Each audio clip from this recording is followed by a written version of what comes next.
مولاي صل وسلم دائما أبدا على حبيبك خير الخلق كلهم.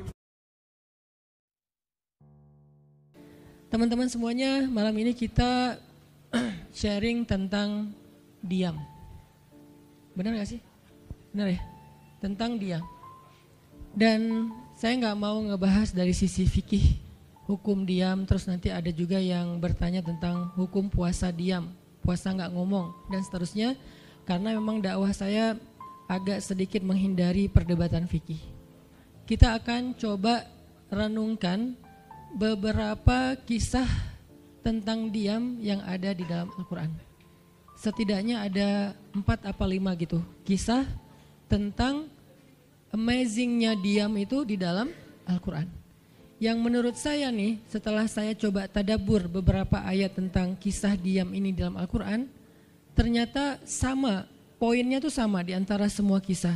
Bahwa diam kalau kita lakukan itu tepat dan kita punya alasan yang jelas, maka diam itu akan menjadi jalan lahirnya keajaiban dalam hidup kita. Jadi jalan munculnya keajaiban dalam hidup kita. Banyak orang yang berbicara untuk membela diri, padahal kalau dia diam, Allah yang bela dia. Kita ngebela diri kadang-kadang gak ngaruh, karena pembelaan diri kita tuh dianggap subjektif. Tapi kalau Allah yang bela dia, Allah punya banyak cara dan Allah menggenggam hati manusia. Sehingga ketika misalnya kita ribut dengan seseorang, setelah kita menjelaskan duduk perkaranya, kita ngejelasin yang sebenarnya terjadi apa, udah cukup diam. Dan jangan melanjutkan perdebatan. Kenapa? Biar nanti sisanya Allah yang akan beresin. Nah ini butuh apa untuk bisa kayak gini nih? Butuh iman.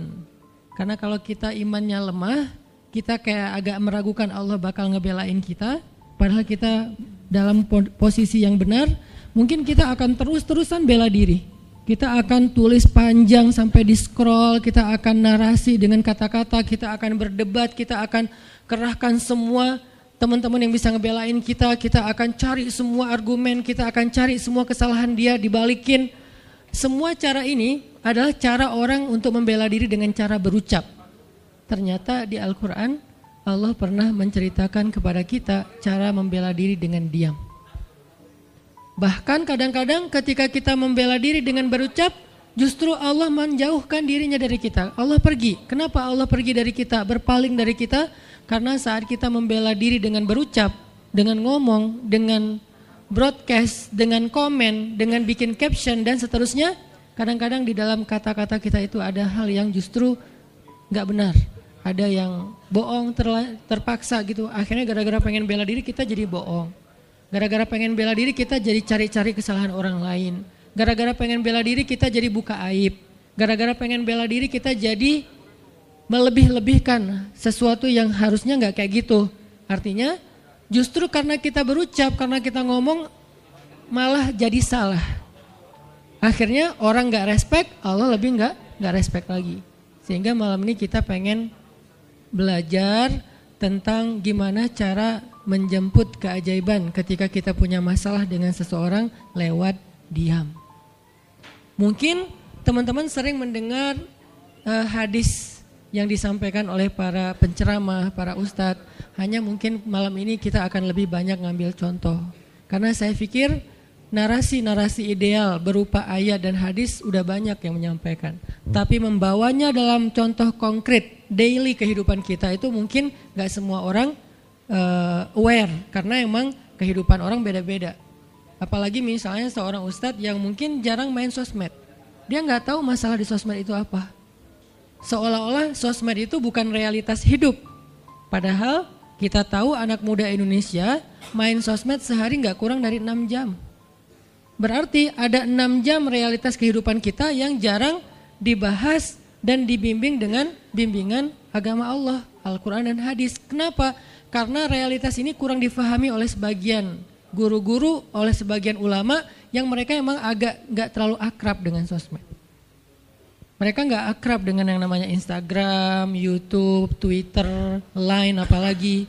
Karena lain ini anak mudanya mungkin ABG banget kan. Jadi agak-agak kurang akrab. Kalaupun mereka pakai itu hanya karena soleh banget kali ya. Karena soleh banget jadi mereka pakainya sebatas sekedar share ceramah doang. Jadi nggak main. Bukan pemain sosmed lah. Sekedar menggunakan sosmed sebagai media panggung ceramah. Udah share. Itu juga kadang-kadang yang nge-share-nya admin. Jadi nggak ngulik gimana cara itu kurang ngulik. Padahal realitas sosmed itu udah jadi realitas daily kehidupan kita. 6 jam kita ada di sosmed dan 6 jam itu tetap waktu yang akan dihisap oleh Allah. Bukankah selain harta, selain tenaga, selain amal, waktu juga akan dihisap? Maka waktu kita 6 jam itu apakah tidak ada hubungannya dengan agama? Ada banget. Sehingga saya mencoba untuk semampu saya bareng dengan kita semuanya belajar. Bisa nggak ya kita jadi smart netizen? Atau dalam kehidupan sehari-hari bisa jadi smart citizen dengan sikap diam. Gimana sikap diam citizen, smart citizennya? Lagi di jalan, ketika orang lain mungkin bikin kita bete, bikin kita emosi, bisa nggak kita diam? Di rumah ketika kita berselisih dengan pasangan, bisa nggak kita diam? Di kos-kosan ketika kita digedor-gedor terus minta uang kos-kosan sama bu kos, bisa nggak kita salah itu mah ngumpet ya. Salah contohnya. Ya gitulah pokoknya. Jadi kita akan coba bahas diam ini dari angle daily kehidupan kita. Karena saya lebih suka kayak gitu biar langsung praktis bisa dipakai. Memang hadis-hadisnya banyak. Salah satu yang paling terkenal man kana yu'minu billahi wal yaumil akhir falyakul khairan aw liyasmut. Cuman contohnya doang yang beda-beda. Narasinya sama, kontennya sama. Cuman contohnya beda tergantung angle seorang ustadz dan wawasan kehidupan yang dia jalanin. Dia hidupnya sebagai apa? Kalau hidupnya sebagai seorang ustadz yang ada di dalam masjid, mungkin ya contoh-contohnya adalah tentang di dalam masjid, tentang bergaul sesama ustadz, dengan aktivis, manggilnya akhi ukhti. Tapi kalau dia kehidupannya main, berarti dia akan ngambil contoh tentang main. Gimana kita biar tetap bisa soleh walaupun kita lagi main dan seterusnya. Tapi narasinya sama. Man kana yu'minu billahi wal yaumil akhir falyakul khairan aw liyasmut. Atau nanti cerita yang lain kata Nabi, yang paling banyak memasukkan orang ke dalam api neraka 2. 1 lisannya, 2 kemaluannya. Ini 2 hal yang paling sering menyebabkan orang masuk neraka. Kalau kemaluannya kita tahu artinya dia hawa nafsu, syahwat. Kalau lisan ini ngomong, justru gara-gara kita ngomong banyak, kadang itu jadi kayak pemberat timbangan keburukan kita dan itu tuh rugi gitu. Makanya kita perlu belajar, bukan saya ngajak kita, kita diam aja seharian. Kayaknya agak kurang fair juga ya. Dan saya juga nggak diam seharian. Susah kalau untuk diam seharian, apalagi sama keluarga, kan kita butuh ngobrol sama teman. Ya serealistis mungkin dan senatural mungkin. Cuman kalau lagi ada kasus bisa nggak nih kita diam? Terutama kalau lagi ada kasus. Terutama kalau lagi ada masalah. Dan saya yakin kita tuh pasti sering punya masalah dengan seseorang. Gimana caranya kita diam? Gimana cara Nabi diam ketika diomelin oleh Aisyah radhiyallahu anha? Ngomel, diam. Aisyah ngomel kepada Nabi, enggak menceritakan aib orang lain, enggak mencela, cuman ngomel karena lagi cemburu. Nabi diam. Beres Nabi diam, baru Nabi nanya, udahan Aisyah? Udahan. Terus Aisyah mau apa? Udah. Jadi enggak didebat sama Nabi. Padahal Nabi kalau mau mendebat, hadisnya banyak banget. Tinggal sesungguhnya saya bersabda, kan beres ya. Udah selesai, tapi kok Nabi nggak pakai hadis? Kok malah kita yang pakai hadis Nabi untuk mendebat? Sementara Nabi pemilik hadis nggak pakai hadis buat berdebat. Kalaupun beliau berdebat, perdebatan yang positif, perdebatan yang konstruktif, yang membangun, yang memberikan hasil yang insya Allah tetap menjaga akhlak. Itu yang disebut dengan wajadilhum billati hiya ahsan. Tapi kalau dengan keluarga, Nabi itu nggak suka debat. Istrinya ngambek, istrinya rame-rame nggak mau nggak mau ngomong sama Nabi, ya udah Nabi di mihrab ngomong aja sama Allah sama Jibril. Ternyata lebih dahsyat lagi. Ketika Nabi di mihrab ngomong sama Allah dan Jibril doang, Akhirnya istri-istrinya lebih dari seminggu ngerasa kayak nasib kita gimana ya, kok Nabi udah gak mau ngomong sama kita lagi, kok kita digantung gini gitu kan ya. Akhirnya turunlah ayat Al-Quran yang menegur istri-istri Nabi gara-gara perilaku mereka kepada Nabi. Ini menunjukkan bahwa ayat-ayat tentang diam itu menjadi solusi itu luar biasa loh. Dan saya pengen malam ini sebagai motivator katanya, sebagai motivator saya pengen memotivasi kita supaya kita percaya diam itu solusi. Diam itu keajaiban. Nggak usah komen itu ternyata, nggak nge-reply komen head itu ternyata bagus. Nggak usah terlibat dalam perdebatan di sosmed itu tuh bagus banget. Saya hari ini tadi sore posting tentang update berita di Palestina. Ada seorang perempuan yang ditembak di perbatasan sama orang Israel. Kenapa saya turn off si komennya? Karena saya tahu ini akan mengundang emosi. Jadi takutnya malah kemana-mana kan. Jadi ngomong politik, jadi ngomong apa, mending di turn off aja deh. Tapi kalau yang lagi saya dibully, saya biasanya nggak nge-turn off. Yang di turn off tuh hal-hal yang sifatnya memunculkan polemik yang semakin melebar. Jadi kurang produktif. Akhirnya kita offin dulu komennya. Tapi saya tetap pengen share itu biar orang update berita dari sana tuh lagi apa. Dan mudah-mudahan saya berharap itu di repost orang banyak, akhirnya jadi minimal membangun awareness masyarakat dunia bahwa Palestina itu layak untuk merdeka. Dari dulu udah layak untuk merdeka sejak mereka dijajah oleh Israel. Itu aja doang sih kampanyenya. Tapi saya nggak mau kampanyenya melebar kemana-mana sehingga di offin dulu aja komennya. Kenapa? Off komen itu kadang-kadang bagian dari diam baik. Ngapain juga kita ladenin komen yang macam-macam walaupun mungkin komennya itu ada yang kita berpihak sama dia, sepaham dengan dia, ada yang beda. Tapi tetap aja saya lihat kadang-kadang komen itu berlebihan. Sampai muncul kalimat-kalimat mencela, sampai marah-marah, sampai caps lock tanda seru kan ya. Ini kan nggak nyaman lagi kan kalau udah kayak gini, mending diam. Nah di sini kita pengen belajar, diam itu ternyata ajaib. Diam itu ternyata benar-benar kata orang emas. Diam itu ternyata solusi. Diam itu ternyata pembelaan diri yang paling efektif. Kalau selama ini kita masih percaya membela diri yang paling efektif ngomong. Membela diri yang paling efektif itu bikin postingan. Membela diri yang paling efektif itu bikin caption yang bagus. Membela diri yang paling efektif itu komen. Membela diri yang paling efektif itu minta pembelaan dari manusia. Ternyata mungkin itu benar, tapi ada yang lebih efektif lagi. Membela diri dengan diam. Dan gimana cara membela diri dengan diam sampai mendatangkan keajaiban, itu yang akan kita coba renungkan malam ini. Oke, yang pertama kita akan baca kisah diam di surat Maryam, surat favorit saya. Coba teman-teman buka surat Maryam, surat 19. Di dalam surat ini ada 2 adegan diam. Pertama, adegan diamnya Nabi Zakaria, yang kedua adegan diamnya Maryam. Surat 19, surat Maryam, ayat 10.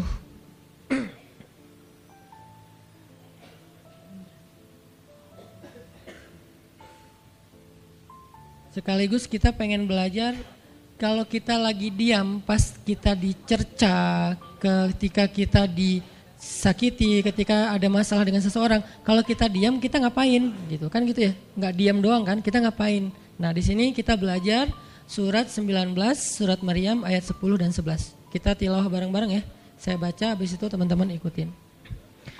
A'udzu billahi minasy syaithanir rajim. Silakan.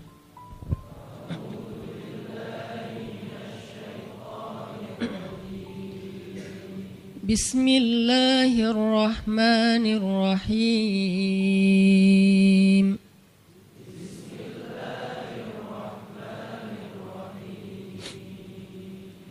Qala rabbi ij'al li ayah.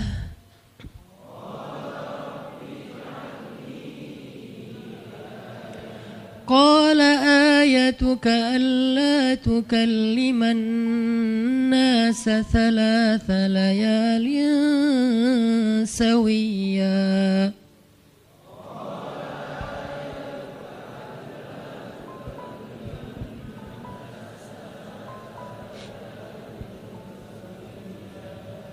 فخرج على قومه من المحراب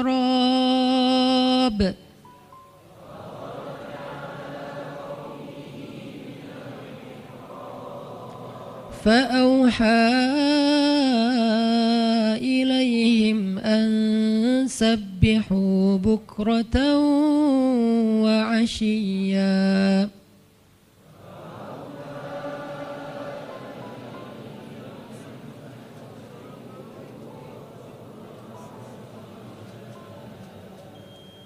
Berkatalah Zakaria, Rabbi, berikanlah untukku sebuah pertanda bahwa aku akan punya anak laki-laki. Allah berfirman, tanda-tanda bagimu adalah engkau tidak akan bisa berbicara dengan manusia selama 3 malam berturut-turut.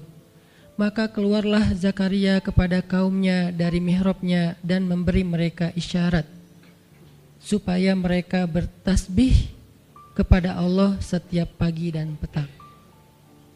Ini adalah adegan, kita lanjutin sekitar 2 menit sebelum azan. Ini adalah adegan ketika Nabi Zakaria dapat berita gembira akan punya anak laki-laki. Karena Nabi Zakaria berdoa minta anak laki-laki dari sejak nikah sampai usia 80 tahun. Kurang lebih sekitar 50 tahun berdoa. Lama banget, ya Allah beri anak, ya Allah beri anak. Sampai iparnya udah punya anak keren namanya Maryam. Iparnya adalah Imran. Udah punya anak keren banget, cewek, solehah, dari kecil udah beribadah di Masjid Al-Aqsa. Zakaria masih minta anak, ya Allah, ya Allah, ya Allah. Sampai puncaknya Zakaria ngelihat Maryam dapat makanan dari langit. Zakaria datang ke mihrab Maryam, terus di situ udah ada makanan yang bukan dibawa oleh Zakaria. Zakaria nanya, anna laki hadza ya Maryam. Maryam dapat dari mana makanan ini? Kata Maryam, huwa min indillah, dari Allah, kata Maryam. Gimana caranya? Kata Maryam, Allah punya cara sendiri. Allah yarzuqu may yasha bighairi hisab. Terserah Allah gitu. Masya Allah, Masya Allah. Zakaria kagum sama Maryam. Langsung pergi ke mihrabnya Zakaria, sholat. Dan di dalam sholatnya Zakaria berdoa, hunalika da'a Zakaria rabbah. Di saat itulah Zakaria benar-benar nangis berdoa kepada Allah. Ya Allah, Rabbi habli min ladunka dzurriyyatan thayyibah. Innaka sami'ud du'a. Ya Allah, beri saya anak seperti dia, seperti Maryam. Engkau maha mengijabah doa dan saya enggak pernah berputus asa meminta kepadamu. Udah 50 tahun lebih. Tiba-tiba Allah bilang, ya Zakaria, inna nubashiruka bi ghulam ismuhu Yahya lam naj'al lahu min qablu samiyya. Zakaria, sekarang kami akan perkenankan doamu, kamu akan punya anak, beri dia nama Yahya. Belum pernah ada anak seperti dia yang soleh di muka bumi. Zakaria kaget, walaupun doa, tapi beliau masih berpikir kayak, gimana caranya saya punya anak? Ini kayak tarik-tarikan antara logika manusia dengan iman. Imannya percaya Allah Maha Kuasa, tapi logikanya gimana caranya? Istri saya udah tua, saya juga udah tua. Lalu Nabi Zakaria bertanya untuk biar lebih tenang, supaya logikanya nggak ragu lagi. Kalau imannya udah mantap, tinggal logika. Zakaria tanya, beri saya ij'al li ayah, beri saya bukti, tanda gimana cara saya punya anak. Kata Allah, tandanya alla tukalliman nas salasa layalin sawiyya. Kamu tiba-tiba gak bisa ngomong. Kamu sehat, kamu gak punya masalah, tapi kamu gak bisa ngomong. Mau ngomong tuh gak bisa. Kamu bisa tilawah, kamu bisa zikir, tapi kamu gak bisa ngomong. Bisa subhanallah, subhanallah, subhanallah. Bisa alhamdulillahi rabbil alamin. Gak bisa. Jadi baca Quran, kalau ada Quran, tapi dulu kan Taurat ya. Baca Taurat bisa, zikir bisa, hayya ala sholah, kalau azan ada azannya bisa, pokoknya semua bisa kecuali mau ngomong tuh gak bisa. Masya Allah ya, luar biasa. Kenapa? Karena Allah pengen Zakaria zikir aja 3 hari. Jangan ngomong dengan manusia walaupun ucapannya baik kecuali zikir. Jadi kalau mau ngomong dengan manusia, subhanallah, masya Allah, alhamdulillah, bismillah. Cuman gitu doang ngomongnya. Gak bisa, lu mau kemana? Gak bisa. Insya Allah gitu. Jadi cuma bisa zikir. Saking Allah pengen Zakaria menghabiskan 3 hari sebelum Allah tunjukkan keajaiban hanya dengan berzikir. Apa poinnya di sini? Kalau kita pengen ada keajaiban dalam diam, maka isilah diam kita dengan zikrullah.